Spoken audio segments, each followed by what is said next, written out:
Okay, so let's talk about some ways to foster a healthy and restful sleep, because sleep is so important for healing.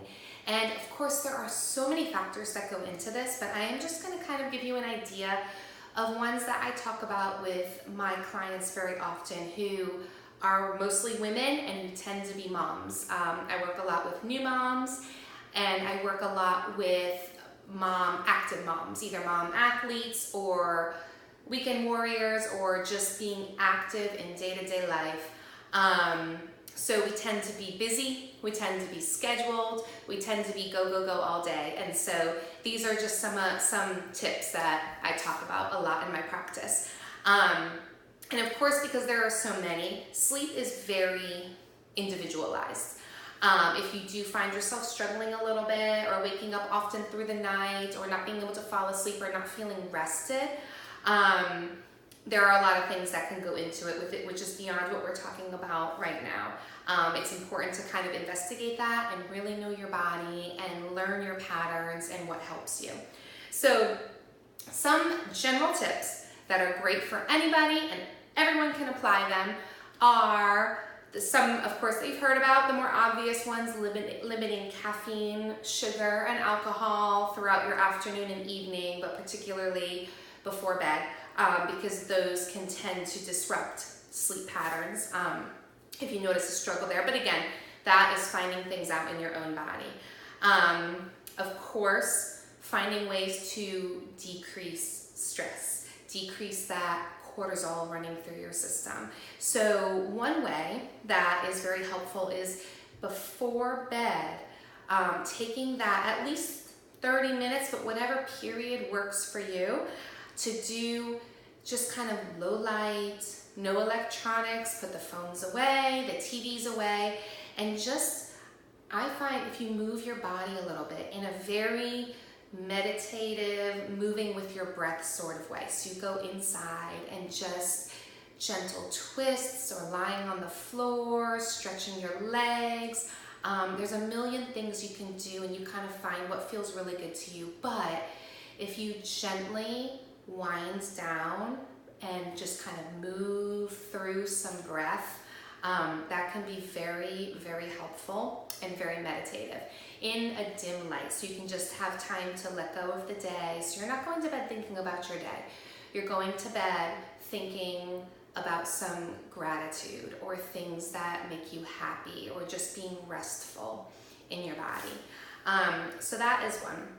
Another one is in terms of staying on that movement track, exercise and fitness. If you find yourself not very restful at the end of your day, try moving more in your day, especially out in nature.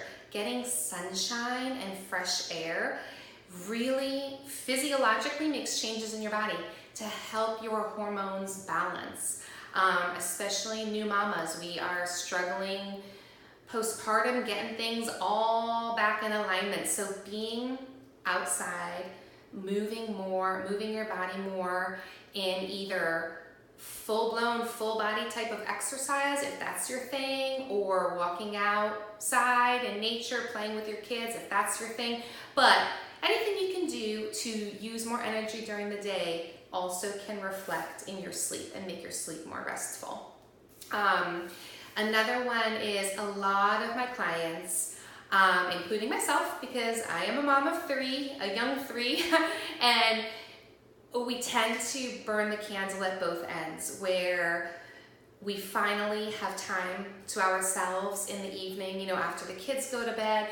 And so we tend to stay up late, either just enjoying time with husbands or friends, or doing the laundry, or cleaning up after dinner, or setting up tomorrow lunches and all that kind of stuff. There's so many tasks, right? But then kids, babies, work, life gets us up early in the morning.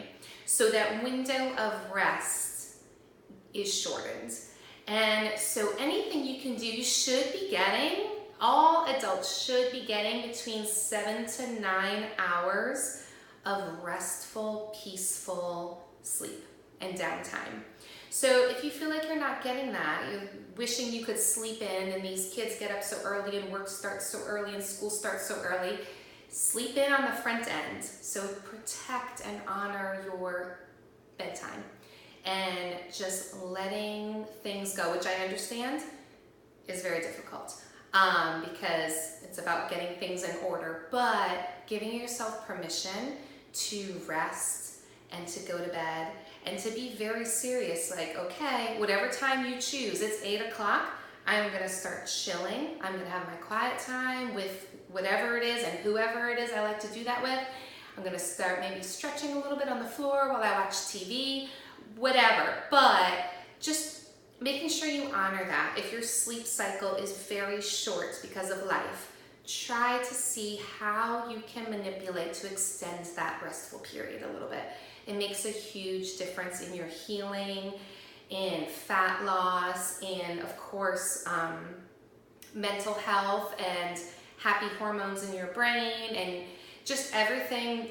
Your body actually restores when we sleep. So that is the time when it takes the time to do all of those activities and digestion and building blocks and all those kind of things that when we are going, we don't have as much time for. So physiologically, not only mental health, but also physical health, it is so important. So if you can find any way to just honor that and protect that and find a little more peace and a little more rest in the evening, that would be great for you. And of course, in terms of, there's tons of things you can do with diet and supplements, natural supplements. Sometimes essential oils help people, journaling, there are a million things you can do. But that takes some exploration in your own body and what works for you. So these were just some gentle or general tips for everybody for how to find a way to fall asleep more easily, stay asleep more easily, and get more length of time in that restful sleeping period. Even if you don't fall asleep right away, having everything off and meditating or stretching a little bit, breathing, focusing on some internal work or journaling, that helps. And that gives the body that cortisol and stress hormone go down, everything balances out. So good luck, and let me know if you have any questions.